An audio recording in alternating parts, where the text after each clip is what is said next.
Adapun judul dari renungan pada pagi hari ini saya ambil yaitu menjadi pelayan yang sesungguhnya berdasarkan Alkitab. Kita akan belajar dari teladan Yesus Kristus dan firman Tuhan tentang bagaimana menjadi pelayan yang berkenan di hadapannya. Kalau kita lihat gambar ini, tentu kita semua tahu ya, apa profesi dari mereka. Ya, mereka ini adalah profesinya sebagai pelayan. Ada pelayan di restoran, ya. Ada juga ini pelayan di hotel. Kita tahu apa tugas mereka. Kalau pelayan di restoran, tentunya mereka yang mengantarkan makanan atau minuman yang dipesan oleh dari customer ya. Dan kalau pelayan hotel, ya tentunya mereka yang membantu kita atau membantu para tamu untuk membawakan barang-barang mereka sampai ke dalam ruangan kamar hotel. Kita akan melihat apa definisi formal dari pelayan ya. Menurut Kamus Besar Bahasa Indonesia, pelayan itu adalah orang yang melayani. Ya, lalu yang kedua, pelayan itu adalah pembantu, orang yang bekerja pada orang lain dengan mendapat upah. Ya, itu arti dari Kamus Besar Bahasa Indonesia. Tetapi dalam konteks rohani, ya, dalam konteks iman Kristen, pelayan itu memiliki makna yang lebih dalam, yaitu seseorang yang mengabdikan diri untuk melayani Tuhan dan sesama. Lalu pelayan itu juga orang yang menjalankan tugas pelayanan dengan kerendahan hati. Dan pelayan itu adalah pribadi yang rela berkorban demi kebaikan orang lain. Kita tahu saat ini kita yang hadir semua seringkali disebut ya seorang pelayan. Ya, jadi kita adalah pelayan dalam konteks rohani. Ya, kita akan melihat bagaimana Yesus itu adalah tipe teladan pelayanan sejati kita. Di dalam Markus 10 ayat 45 dikatakan anak manusia datang bukan untuk dilayani, melainkan untuk melayani dan memberikan nyawanya bagi tebusan bagi banyak orang. Ya, di sini Yesus mengajarkan bahwa pelayanan adalah panggilan utama setiap orang percaya. Ia tidak mencari pujian atau penghargaan, melainkan melayani dengan kerendahan hati yang luar biasa, bahkan rela mengorbankan nyawanya. Dalam teladannya kita melihat bahwa melayani bukan tentang status atau pengakuan, tetapi tentang pengorbanan dan kasih yang tulus kepada sesama. Kita lihat gambar sebelah ini adalah saat Yesus membasuh kaki para muridnya. Kita juga dapat baca di dalam Yohanes 13 ayat 1 sampai 17. Ini memberikan contoh nyata tentang bagaimana seorang pemimpin sejati dia rela melayani dengan rendah hati.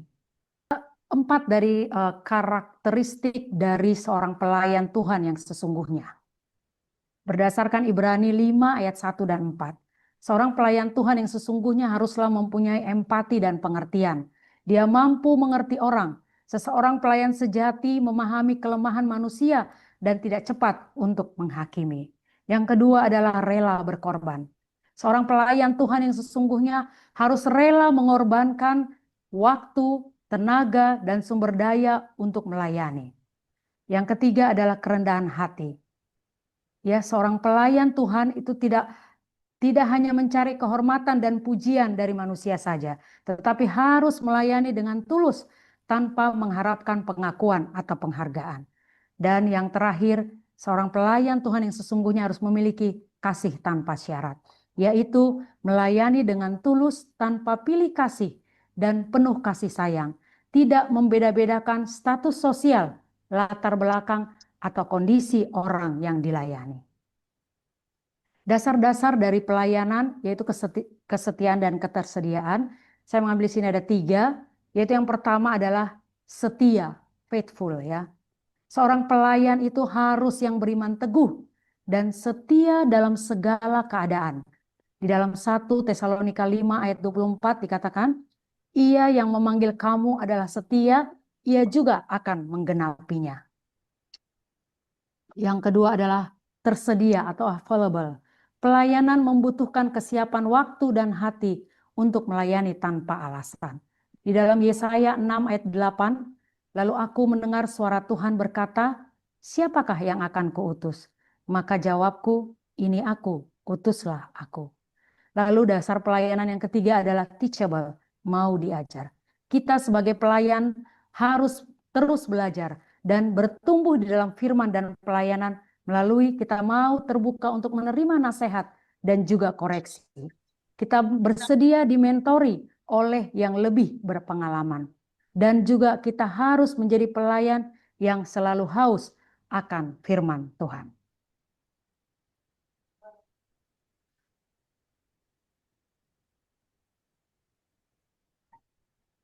Baik, di dalam perlu kita ketahui adalah bahwa pelayanan kita itu harus pelayanan yang tulus ya, karena di sini judulnya adalah bahaya pelayanan yang munafik.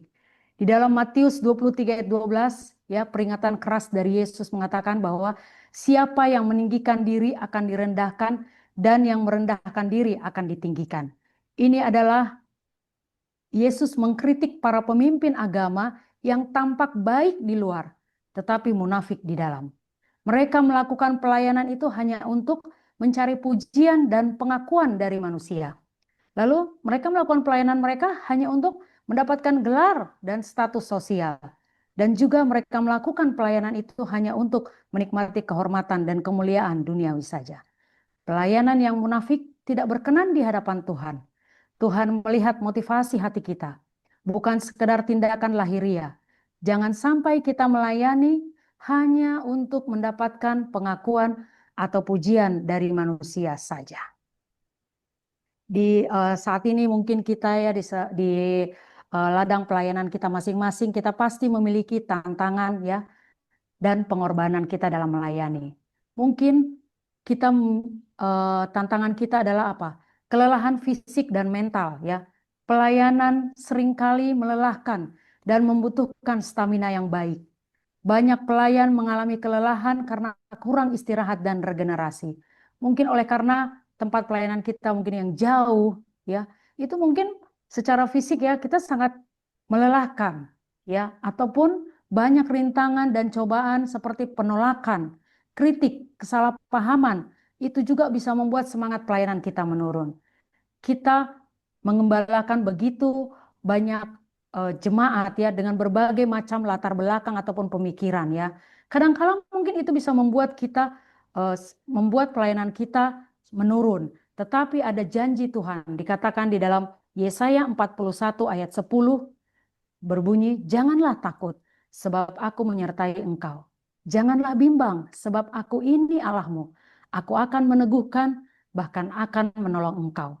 Aku akan memegang engkau dengan tangan kananmu, dengan tangan kananku yang membawa kemenangan.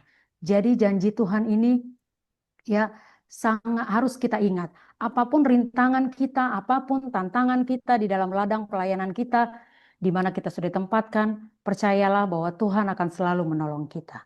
Saat kita melayani dengan hati yang benar, Tuhan akan memberikan kekuatan dan sukacita yang kita tidak dapat jelaskan dengan kata-kata. Pelayanan dalam kehidupan sehari-hari juga jangan kita lupakan. Ya, kalau kita sebagai ibu pendeta mungkin kita ikut dengan pelayanan dengan suami kita ya. Tetapi juga ada hal penting ya di dalam rumah tangga kita. Bahwa kita harus melayani anak-anak kita ya, suami kita dengan kasih dan pengajaran.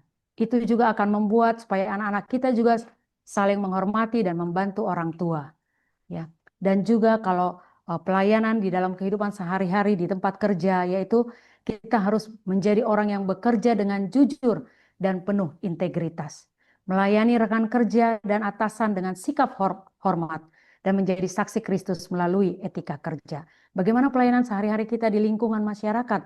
Kita juga harus peduli terhadap tetangga dan komunitas. Kita terlibat dalam kegiatan sosial dan bantuan kemanusiaan. Dan yang terlebih kita boleh menjadi terang dan garam dunia. Pelayanan bukan hanya tugas pemimpin gereja, tetapi panggilan setiap orang percaya di dalam berbagai aspek kehidupan. Contoh nyata pelayanan yang menginspirasi. Tentunya kita semua kenal atau mungkin kita tahu ya cerita dari seorang Bunda Teresa. Dia mengabdikan hidupnya hanya untuk melayani orang-orang miskin dan sakit di Kalkuta, India. Pelayanannya yang tulus banyak menginspirasi jutaan orang di seluruh dunia. Tetapi yang lebih penting adalah contoh pelayanan dari Yesus Kristus. Ya, Yesus sendiri yang rela mengorbankan nyawanya di kayu salib demi keselamatan manusia. Pengorbanannya adalah teladan sempurna bagi kita semua. Pelayanan sejati tidak hanya melihat status, latar belakang, ataupun kondisi. Pelayanan sejati bersumber dari hati yang mengasihi Tuhan dan sesama. Mengapa kita harus melayani? Yaitu yang pertama adalah sebagai wujud kasih. Melayani adalah wujud kasih kita kepada Tuhan dan sesama. Ketika kita melayani dengan tulus, kita menunjukkan bahwa kita mengasihi Tuhan dengan segenap hati. Lalu mengapa kita harus melayani? Ini adalah untuk pertumbuhan rohani kita. Pelayanan yang tulus akan membawa sukacita dan pertumbuhan rohani. Saat kita melayani, iman kita semakin dilatih dan karakter kita dibentuk menjadi serupa dengan Kristus. Yang ketiga adalah kita meneladani Kristus. Melalui pelayanan, kita meneladani Kristus yang telah lebih dahulu melayani kita. Kita dipanggil untuk menjadi seperti Dia dalam sikap dan tindakan. Dan yang keempat adalah, mengapa kita harus melayani? Karena kita harus menjadi berkat. Pelayanan yang tulus membuat kita menjadi berkat bagi banyak orang. Tuhan ingin menggunakan kita sebagai saluran berkat-Nya bagi dunia. Pelayanan bukanlah beban, melainkan hak istimewa. Kita diberi kesempatan untuk berpartisipasi di dalam pekerjaan Tuhan di dunia ini. Sebagai kesimpulan, saya mau mengajak kita semua yang hadir pada saat ini, yaitu yang pertama adalah untuk merenungkan. Sudahkah saya melayani dengan hati yang benar? Apakah motivasi saya di dalam melayani murni karena kasih kepada Tuhan dan sesama? Dan juga saya mengajak kita untuk berkomitmen, mari kita terus melayani dengan kerendahan hati, tanpa pamrih dan setia sampai akhir. Jangan pernah menyerah meskipun kita menghadapi banyak tantangan dan rintangan di dalam pelayanan kita. Dan tentunya semua pelayanan yang kita lakukan itu adalah untuk kemuliaan bagi Tuhan saja. Segala yang kita lakukan dalam pelayanan, lakukanlah untuk kemuliaan bagi nama Tuhan saja. Ayat terakhir yang bisa saya bagikan di dalam Kolose 3 ayat 23 berbunyi, apapun juga yang kamu perbuat, perbuatlah dengan segenap hatimu seperti untuk Tuhan dan bukan untuk manusia. Mari kita semua, kita boleh menjadi pelayan yang sesungguhnya, yang sesuai dengan kehendak Tuhan, sehingga kita boleh menjadi terang dimanapun kita berada. Semoga firman yang singkat ini boleh bermanfaat dan kiranya Tuhan memberkati kita semua. Amin.